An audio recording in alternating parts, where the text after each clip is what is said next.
Muslin শিল্পটা কিন্তু একসময় নারায়ণগঞ্জের জন্য এটা একটা ঐতিহ্যবাহী ইস্যু ছিল, তাই না? এই মসলিন নিয়ে কিন্তু আমাদের ওয়ার্ল্ড ওয়াইড একটা সুনাম ছিল।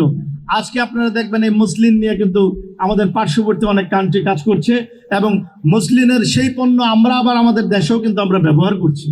তো আমি কেন বলতে চাই, আমাদের মসলিন শুরু করেছি আমরা এটাতে একটা ভালো অবস্থান ছিল, কিন্তু এখন বহির্বিশ্বের অনেক কান্ট্রি মসলিন নিয়ে কাজ করছে, কিন্তু আমরা কিন্তু পিছিয়ে গিয়েছি।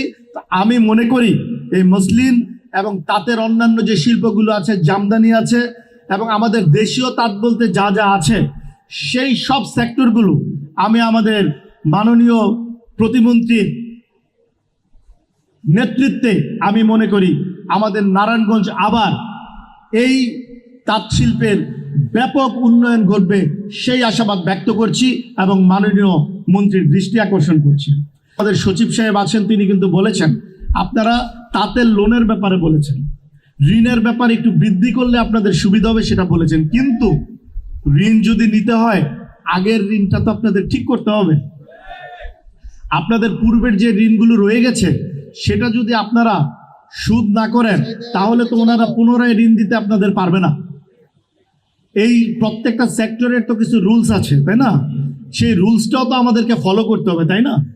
তো আপনারা যেটা করেন আমি মনে করি এটা ২৫০০, এই কথা সচিব সাহেব বলল, এটা কিন্তু ২৫০০-এর ইজ্জতের ব্যাপার। আমি মনে করি ২৫০০-এর প্রত্যেকটি ব্যবসায়ী, প্রত্যেকটি আমাদের তাঁত কর্মী এবং আমাদের ২৫০০-এর যারা আছেন, আমাদের ২৫০০-এর প্রত্যেকটা নেতৃবৃন্দ এবং জনগণ খুব সুশৃঙ্খল। আমি মনে করি আপনারা যথেষ্ট সম্মানিত মানুষ, আপনারা আপনাদের ২৫০০-এর সম্মান আপনারা ধরে রাখবেন ইনশাল্লাহ। তাহলে আপনারা কি করবেন? আপনারা কিন্তু এই ঋণটা পরিশোধ করে দিবেন। আজকে আমাদের মন্ত্রী মহোদয় আছেন, এখানে সচিব সাহেব আছেন, আপনারা সেই ব্যবস্থাটা করেন।